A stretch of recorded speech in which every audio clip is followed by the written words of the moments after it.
Sup? Yeah, that's my intro. Excuse the train in the background. I live near a train station. I live in New York City. Trains are always going on. I normally have a better spot to do my videos. Sorry, I know I haven't been here in a while. I expected to continue doing videos like once a week, which I want to get to doing that. We had SVS coming. I didn't know what to expect. They gave us a date for when SVS is supposed to start, and then that week end up being a countdown to the actual week of SVS. So just a lot of time end up going by. Then we had the actual SVS, which is over now. You know, Nation 9 defeated Nation 17 by a large margin, I might add. We captured a town hall, which is why I'm once again the mayor of Nation 9. My alliance, we changed our name from DWS to W4R Warriors. That's all that is. We're still the same alliance. We just changed those names. But the video today is on shooters versus fighters. This is going to be an argument for a very long time in this game, unless they make a clear distinction between which one is a superior force. I can tell you, in my view, the superior troop to utilize is going to be shooter.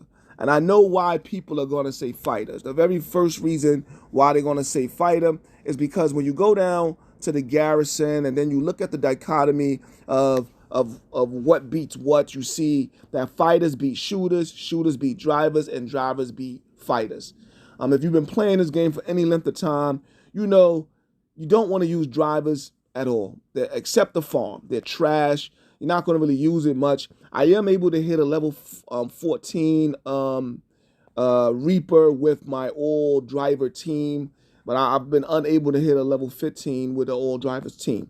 So when we're making builds, there's normally 3 builds. It's going to be either all shooter team, or all fighter team, or a mix between shooter fighter. And this is dealing with PvP, and it's also dealing with the field. When you're in the field, which is attacking Reapers and those Ferals, mostly the Reapers is the main thing. Hitting a level 15 Reaper, you're going to need a mixed build to be able to do that. I use about 80,000 fighters and 131,000 shooters on an all shooter team. All shooter team meaning all the heroes for that team are all shooters. And I can defeat the Reaper with just all shooters. I can do it, but I get less losses when I add in a fighter. Because of this, you'll see people using a mixed team. I'm not really 100% sure of their losses, but I haven't really seen anyone getting lower than 1,000 losses attacking the Reaper 15, no matter what team they use.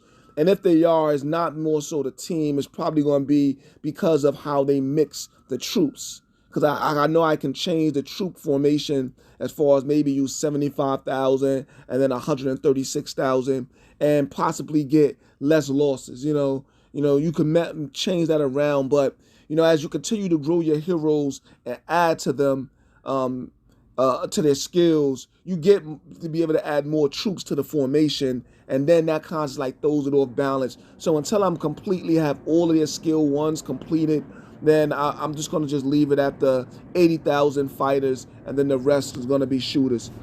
Just to get past that real quick and get into the real main topic, we want to compare the two. So the first point I want to mention is that overall, the shooters, they have a higher point scale. They have a higher point scale. What do I mean by point scale? I'm talking about attack, defense, health.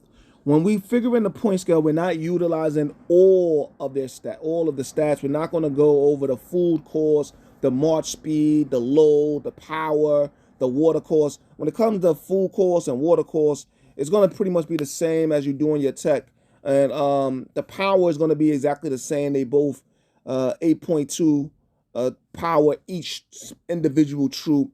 And the load, I'm pretty sure that the shooters have a higher load than do the fighters.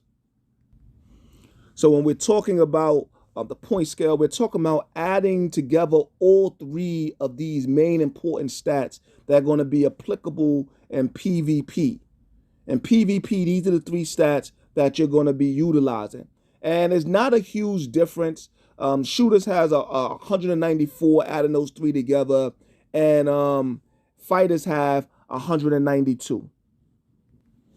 So starting with the base stats, you're already starting up ahead when you're utilizing the shooters as opposed to the fighters. I know this is going to be an argument back and forth, but one of the reasons people choose to go with the fighters is because the ease of how it is to get the actual heroes you're going to use for formations. When you're picking for the fighter heroes, you're going to pretty much go with Mines, Yuri, Susanna, Gorky, Ace, maybe Jeff, maybe Leadrin, and now of course they added Whip, who I have not achieved yet. I'm close. I have 21 shards for Whip. It's coming up, and Whip is going to be very good because she adds more attack for Siege, which to me that's good, but it's not really needed. It's not really needed because overall you're gonna be when you're defending, if the troops are equal, if the stats are pretty much the same, it's not really gonna matter what heroes you got. You're gonna lose on defense defending. You're gonna need strategy in order to be able to beat anybody for the town hall. Strategy is what's going to be most important. And next SVS, I'll show you a strategy that we use to be able to eclipse them in time because they had a higher time than us. And, you got to have the town hall for 2 hours and 1 second because no one can have it longer than you once you've had it for that amount of time. So if they're already ahead in the lead, then you're going to need a strategy to be able to get ahead of them in that time. So maybe next SVS, I'll film some of it, show you the strategy that we use that work. Everyone's going to be using this strategy, but it's going to be a matter of employing a tactic, knowing about it, of course, employing it, and then, of course, sometimes just being blessed. So, these heroes, for the most part, are much easier to obtain than the heroes needed to build a really good shooter team. So you're going to be able to get Mines. You're going to be able to get Ace. You're going to be able to get Jeff, Leadrin, Ivan. Maybe not Leadrin, but Ivan, of course. Easier than you're going to be able to get Lilith, who some people will never be able to get Lilith because it costs to get her. Much easier than it's going to be able to build Layla. Because you already know it's very difficult to get the shards for Layla. And the thing with these particular heroes, you can't use any generic shards. You can't use generic shards with Layla. You can't use generic shards with Lilith. She's maxed out, so you can't even do it. You can't use generic shards with Lanny. Not being able to use the generic shards for these heroes make it very difficult to level them up. You can use it for Vicky and you can use it for Veach. And those are the 5 you want to go with. Outside of those 5, you're probably going to want to go with Daifu. Daifu is an excellent shooter hero. His skill only goes to 30, which is why he's in there over Lanny. But once I get her other skills up, I'll be replacing Daifu. But he's good for going against the Reapers as well. But this is the reason why. This is the reason why people are gonna prefer fighters. You're gonna see more fighter teams. It's just easier to do. Once you acquire Yuri, you make that 99-cent purchase and get Yuri. Once you get Susanna, however you get either of those two, I think Yuri you have to do the purpose to get them. You can then go ahead and use generic shards to go ahead and increase his skills. This is the same thing with Susanna.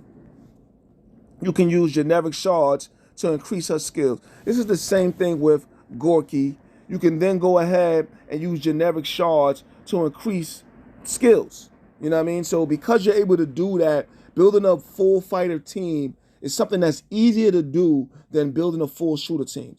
Another probability is building a mixed team, which if you're not going to do any spending, you're going to go with Vicky and Veach for the attack, maybe Daifu also, and then come in with 2 fighter heroes to increase the health of your fighters during the battle. And that's probably going to be Yuri and Susanna, or just Yuri or Susanna, and then another fighter type hero, which is I would probably recommend Mines. Mines is probably one of the top. So, you know, this is what you're going to be dealing with when you're building a mixed team, and as opposed to building a all fighter team or all shooter team. So some of the people say fighters is better. It's much easier to build a fighter team than it is to build a shooter team. Shooter teams cost money. It does. It really does. The next point is going to be heroes catering to the strength. See, when you're dealing with the shooters, as I already mentioned, your focus is going to be on attack. So the thing you're going to want the most is going to be to increase his strength, increase their strength. The strength of the shooter is the attack, 124 attack. So when you focus and when you're building a team, you got more heroes that caters to the strength of the shooter than you do that focus on the strength of the fighters. Now, it's not going to seem that way when you're first looking at it. No, it does. It does. It's automatically going to be focused on the strength. You know, it can be misinterpreted if you're not looking at the right thing as no, when it don't look like you're focused on the strength of the fighter. But the shooter, strength, attack, you have 5 heroes, all legendary status, that focus on just attack for shooters. That's their strength. Focus on that. It's going to be hard to beat. My attack right now is 406. I have a 406 attack, percent attack on the shooters, and, about 586 for total attack when you add everything in, aside from the gear, which is another big topic that we're going to get into. So you automatically think the strength for fighters is going to be defense. This is what you're going to automatically assume. So the question is, what's the difference between defense and health? What I like to try to get people to understand is that defense is like the shield. It's like you're a warrior in battle and you have a shield. The more durable the shield, the harder it is for you to be hit personally. Once you're hit, you start losing blood, and the blood is the health. So once the health is gone, then the troop is dead. The troop dies. That's how it goes. So the actual strength of the fighter is not the shield, it is the health. It's not the shield, it is the health. When you look at the total amount of points for the health and the defense, the health power and defense for the fighter, it's 115. We talk about base stat, it's 115. This is just before adding any gear, before adding any tech. The base stat is 115. The base stat for attacking of the shooter is 124. So going toe-to-toe, the shooter has a distinct advantage over the fighter, because if you're attacking, then you hit before you defend. So if you're attacking, you hit before you defend. Once that one shooter hits that one fighter, that shooter wins, because he has 124, and this is without any tech, without any gear, without anything other than just the base points of the troops. The shooter is going to win. He has 124 attack, and he's going to go past that 90 shield and that 25 health power and kill that troop. That's what's going to happen. So then you start figuring you want to increase the health power, because once you get past the shield, if your troop is wounded, it's okay, because he'll go to the hospital, you can heal it. And eventually they're going to get past the shield, they're going to start getting to the blood. So you want to go ahead and increase the health power so that the troop does not die. It could be lightly wounded, it could keep fighting in battle as the rounds go on. As long as it isn't dead, it's a beneficial troop. So you want to increase that health power, because if it gets past the shield and the health power is low, it's going to be easily killed. So you want to increase that health power so that if it gets past the shield, it still takes a lot more damage in order to kill it. So you want to focus on health power. On any troops, you want to prioritize health power over defense. I see a lot of people now using Auric. Sorry, not Auric. I mean Ivan. They're using him because he has defense. They figure 90% defense for fighters, increase more defense, and the fighter is going to be more viable, but it isn't. You're better off using Auric or someone else that's going to increase the fighter health. Focus on the health. Same thing with the shooters. If you're going to increase anything, increase the after attack, it's going to be health power. It's going to be health power. But the main thing, you want to focus on the shooters, you're going to focus on attack. And for the fighters, you want to focus on health. If you're going to be using them for defense, if you're going to be using them for attack, you want to focus on attack. If you're going to use them for attack, you want to focus on attack and then focus on health after that. And like I mentioned, the heroes for shooters cater towards the shooter's strength. They cater toward it. The majority of them. You got Lilith, Layla, Vicky, Veach, and Lanny. All have shooter attack. Then you got Hawkins and Ulrich.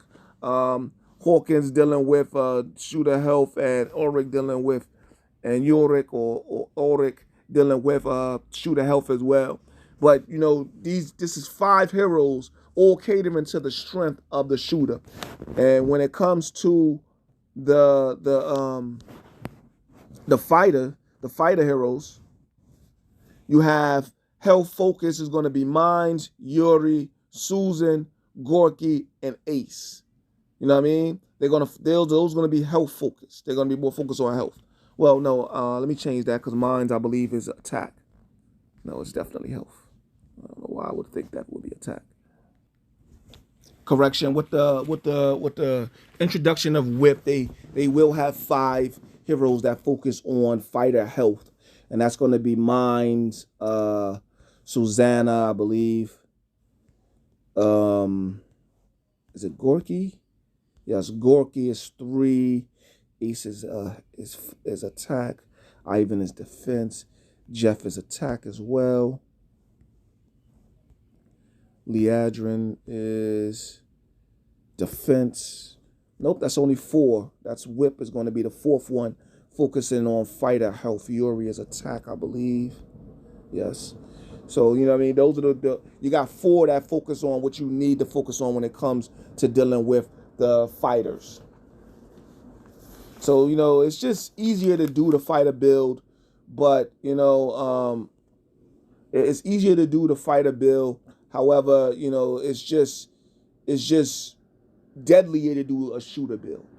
You know what I mean? That's just it. That's just the bottom line. It's deadlier. So my preference is I prefer shooters over fighters. Some people are going to prefer fighters over shooters. You're going to see a lot of people using more fighters because, like I said, they're easier to get. You're going to need to be able to spin to be able to build a super proper shooter team. So that's my view on this subject. If you guys have any questions, hit me up in the comments. If you haven't already, subscribe to the channel. I got a lot more content coming. I have some really, really great stuff dealing with gear, man. Like, gear is just so important, especially this new gear dealing with the different effects that you're going to be able to put on these heroes. Even going to explaining how the gear is so important to the hero. You know, that 3,822 attack being given here by Lilith is a lot. You know, just to give you an example, real quick, you know, so you can understand what I'm saying I got coming, and for you to really get a chance to understand, is when you look at my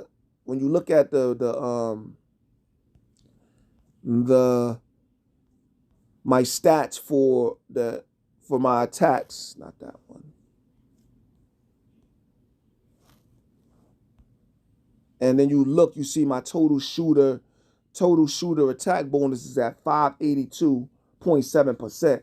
That 582.7%, that equals out to, I believe it was 800. When I did the math, it was over 800 attack. 800 attack. That's 800. Not percent, the literal attack, 800. You know what I mean? 846 or 47, something like that. But and you know, that's just with tech and the heroes and things of that nature. That doesn't include equipment. Equipment is going to be higher, but it's 800. You look at the equipment might add 3,000 attack. The hero itself, you know, I added a lot more points to Lilith through the training. She's by herself is at 28,000 attack. You know what I mean? So this is what's being added to the overall attack. So that's from the hero. So that's just crazy. So when you look at with the troops is added 800, and then the heroes is adding 30,000. So like this equipment becomes real important. So we're gonna get to focus on that in the future. Like, commemorate, subscribe. Peace.